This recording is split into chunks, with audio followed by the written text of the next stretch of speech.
Well, we spent the last couple of days working, kind of introducing ourselves to these imaginary numbers and simplifying roots that had negative numbers underneath them, all kind of building up and culminating into today's lesson on complex numbers. So at the end of today, we're going to be able to simplify some really wild expressions. We're going to be able to multiply some pretty intense binomials like that and have them fully simplified. And we're also going to feel good at being able to divide complex numbers like 2 plus 3i and 5 minus 2i. So as we get into, and again, this is the third video in a row that we've been relying kind of on this graphical organizer here, and we're building up to these complex numbers here at the top. So we've been talking a lot about imaginary numbers. So now when you combine those imaginary numbers with the real numbers and you kind of partner them up, you're creating what's called a complex number. So let's look at a kind of a semi-formal definition here. A complex number is going to be any combination. And when I say a combination, we're really saying either like the sum of a real and an imaginary, or this, if we subtract a real and an imaginary. So anytime you combine a real and an imaginary number together, you get a complex number. AKA, a complex number is what happens when a real number and an imaginary number decide to get married, so to speak. So the general form of a complex number is going to be a plus bi, okay? And when you look at that, the a, so to speak, is going to be the real component or the real number. And of course, the b here is going to be the imaginary component. And then that I is just like it's always been. That I is equivalent to, I is the square root of -1. Okay, so let's look at a couple of examples. So if we have this complex number 5 minus 6i, the real portion is the 5, okay? The imaginary portion is the -6i, and I don't have any comments on that one. I just saved that section for the last two here. If we look at the complex number -8 plus 3i, we've got -8's the real, positive 3i is the imaginary. On the next example, you're like, wait a minute, this doesn't look like a complex number. This looks like a number that I would have seen like in first grade. Well, it surely is. And you could think of it as 4 plus 0i if you want. And then so the real portion is the 4. The imaginary portion is the 0i. And we call this purely real. Purely real. Okay. And again, this next one, it's if anything, it's got a 0 on the first half of it. So think of it as 0 plus 6i. So the real portion is just the 0. The imaginary portion is going to be the 6i. And so this is what we call a purely imaginary number. All right. Let's see if we can add and subtract some of these rascals. And again, it's all about combining like terms. And if you wanted to rewrite these problems using x's instead of i's, all the same properties would apply, of course. So in this first one, we could combine the 5 with the 6 to make a nice 11. We could combine the -4i with the -3i to make -7i. And again, if adding those negative numbers together scares you, you can always plug those into your calculator. Now, we definitely need to be on guard here on this next example for this minus sign. And I want to be real disciplined and just go ahead and distribute it. So we've actually got 4 minus 5 minus 8i. And then we could say plus 10 minus 5i. Combining like terms, we combine the 4 with the -5 with the positive 10. And I think that's going to make ourselves a really nice 9. And then we'll combine the -8i with the -5i to get -13i. And again, the most complex thing we're actually doing is just combining like terms and being able to sort them out. All right, so let's try multiplying some complex numbers, and things are going to get a little scarier here. So let's see. This first one here, if I'm going to multiply 2i to the 12th times 4i to the 35th, of course, multiplying the coefficients, the 2 and the 4, makes 8. That's no big deal. And then what you're going to do when you get to these exponents, you're just going to add them together, and we'll get I to the 47th. Now, we'll see if we can remember what we did a couple of nights ago when we simplified these i's. Do you remember how we said we're going to we want to divide that exponent by 4, right? So that's going to be 1. That's going to be 0, carry down to 7, 1. So here we get when we subtract, we're going to get a remainder of 3. So this is really 8i cubed. which is 8 times negative I, and your final answer is negative 8I. Okay, this next one, we're just going to we're going to whip through some real quick foiling. Again, this is mostly review from 2 nights ago. We'll distribute the 5 to make 30 minus 15I. We'll distribute the negative 2I twice to make negative 12I plus 6I squared. Okay. Now, the big thing from this problem is being able to replace that I squared with a negative 1. So let's say we've got 30. We'll combine these two terms in the middle to make negative 27I. And then I'm going to replace the I squared with a negative 1. Now what that's going to do, because we're multiplying the 6 and the negative 1 together, that's going to make negative 6. I'm going to combine that with the 30, and we're going to end up with 24 minus 27I. So the moral of the story is, if you see an I squared, let's replace it with negative 1, right? If we see an I cubed, let's replace it with negative I. And if we're rusty on those at all, just go back earlier in your notebook and refer to that wheel that we made in our notebook. Okay. Next one is going to be some more foiling, but it's a little more intense just because the exponents are a little bit bigger. And we really do have a couple of options here. One option is you could just start multiplying right now. Just, grab that 3, distribute it, grab your 2I cubed, distribute it. But what I'm going to do is I'm going to try to tap the brakes. I'm going to say, whoops, I got the wrong.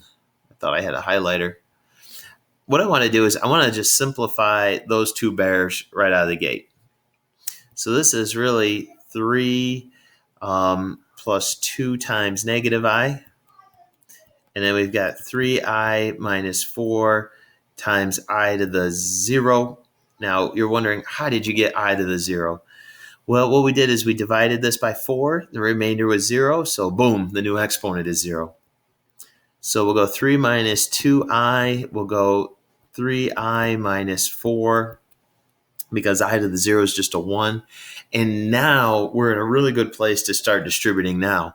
And it would not be a terrible idea to try to hit that pause button, foil it out, see if you can simplify it all by yourself, and then come back and hit play and see if we've got the same answer. So I'm going to distribute that 3 to make 9I minus 12. I'll distribute the negative 2I here to make negative 6I squared plus 8I.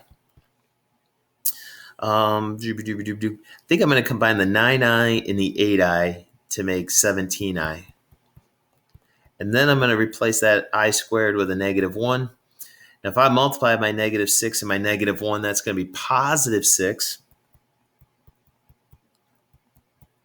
And then I'll combine the negative 12 and the positive 6. So we'll have 17I minus 6. Boom, boom, boom. All set there. So again, like we said, we could have just started off distributing right away, right out of the gates here. But I thought it was just going to make our life a little easier if we got this simplifying done at the beginning. I thought that kind of helped and made our life easier towards the tail end of that problem. All right, this next example is a really, really nice upper echelon type of problem. And you'll notice is we've got these really fun squared signs up there. So all I'm going to do is I'm going to repeat this guy. So we've got 2x minus 3i times another 2x minus 3i. Okay, minus. And then I'm going to repeat this guy. So we'll go 5x plus 2i. Well, I tell you what, I'm going to get rid of this green as soon as I can because I do not like that. I cannot see that very well. But let's see if we can take care of this pink. So I'm going to distribute the 2x. That's going to make 4x squared minus 6xi. And then we'll distribute the negative 3i. And that's going to make negative 6xi plus what? So, of course, 3 times 3 makes 9, but you're also multiplying an I times an I at the same time. So you're going to get a nice I squared. And then, let's see, I want to switch it. Like we said, we're going to get out of that green. Let's see if this dark purple works. Now, while I'm doing this, I'm going to maintain the parentheses because of the minus sign right here. If there had been a plus sign in the middle, then I wouldn't have worried about this parenthesis. But, of course, with that subtraction sign, we got to worry about it. So we got 25x squared plus 10xi. On the inside, we've got another 10xi. And then 2i times 2i is going to make not only 4, but also I squared. So let's see if we can clean these bears up just a little bit here. In pink, let's see, we got a 4x squared. Combine these two in the middle to make negative 12xi. And then this last term is going to be negative 9 because we're replacing that I squared with a negative 1. Now, let's see, in parentheses here, I've got 25x squared. Going to combine the 10 and the 10 to make 20xi. And then again, at the end here, we got minus 4. We're replacing that I squared with a negative 1. Now what I'm going to do is we're going to go ahead and distribute the negative and combine like terms. So let's say we've got, just taking our time, we've got 4x squared minus 12xi minus 9 minus 25x squared minus 20xi plus 4. We'll combine the 4x squared and the negative 25x squared to make negative 21x squared. We'll combine the negative 12xi and the negative 20xi to make negative 32xi.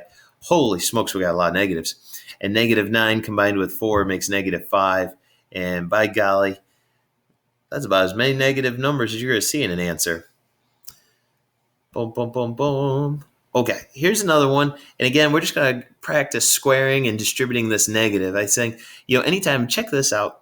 The moment when that sign right there switches from a plus sign to a minus sign, the percentage of correct response that we see drops incredibly. It's amazing. Like if this was a plus sign right there, we'd expect probably about a 80 to 90% correct response rate. And once it's a minus sign, history says, like on a Regents exam or such, that statewide we're only expecting maybe, a 30 to 40% correct response rate, if that. So it's amazing how one little tweak can change everything.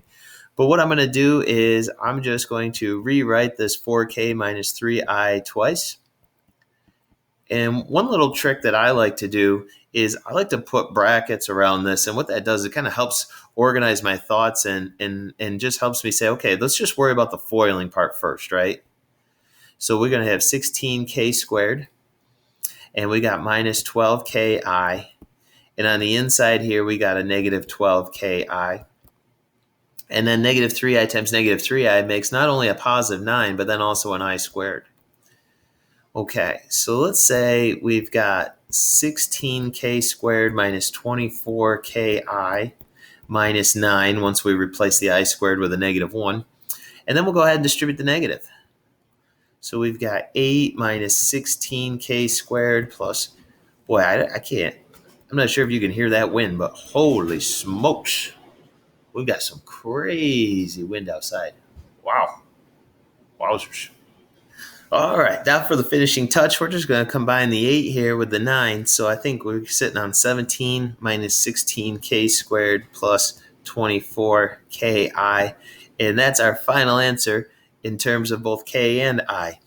All right, sweet. We're almost there. We're coming down the home stretch. So what have we done so far? We talked about adding and subtracting, and that was a piece of cake because we were just combining like terms. Multiplying got a little more intense and we had to, be very, very careful with simplifying the i's and the I squareds and stuff like that. So now let's consider dividing. And to be honest with you, dividing, yeah, it's dividing, but it's really, when you consider what we end up doing, it's just more multiplication because what our goal is we're going to try to rationalize the denominator just like we did when there was radicals. So because of this I, we've got ourselves an imaginary denominator, and we want to convert it into a rational, real denominator. So how do we transform the denominator from this complex number with an I in it into a real number that's rational? Well, all we're going to do is we're going to multiply the top and the bottom by what? We're going to multiply the top and the bottom by the conjugate of the denominator. So our self-talk is going to be key here. And so we're cruising through a test or a quiz and we see a problem like this. We're saying, oh, boom. All I got to do is multiply the top and the bottom by the conjugate. In this case, the conjugate of 5 minus 2i is going to be 5 plus 2i. And let the distributing begin, right? So we're going to distribute the 2, and that's going to make 10 plus 4i. It will distribute the 3i to get 15i plus 6i squared. How easy is this? We're cruising. Distribute the 5 to make 25 plus 10i. And we distribute the negative 2i to make negative 10i minus 4I squared. Now, right now, you might be thinking, oh my goodness, that denominator looks terrible. That's, we still got a lot of imaginary numbers in there. Well, the good news is this. When you combine the 10 i's together, they cancel out, right? And then guess what we're going to do with that I squared? The same thing we've been doing. We're just going to replace it with a negative 1. So let's see if we start to clean this up. So on the top hand side, let's replace this I squared with a negative 1. When you multiply that by 6, that's negative 6, and combine it with 10 makes 4. And then we'll just combine the 4i and the 15i to make 19i. And like we said on the bottom, we're going to replace the I squared with a negative 1. If you multiply it by the negative 4, you get positive 4. You combine it with the 25, you get 29. And look at that. Let's put a little smiley face in there, shall we? Because our denominator has just transformed from a complex number that had the I in there to a rational, real denominator. And that's all we do for division.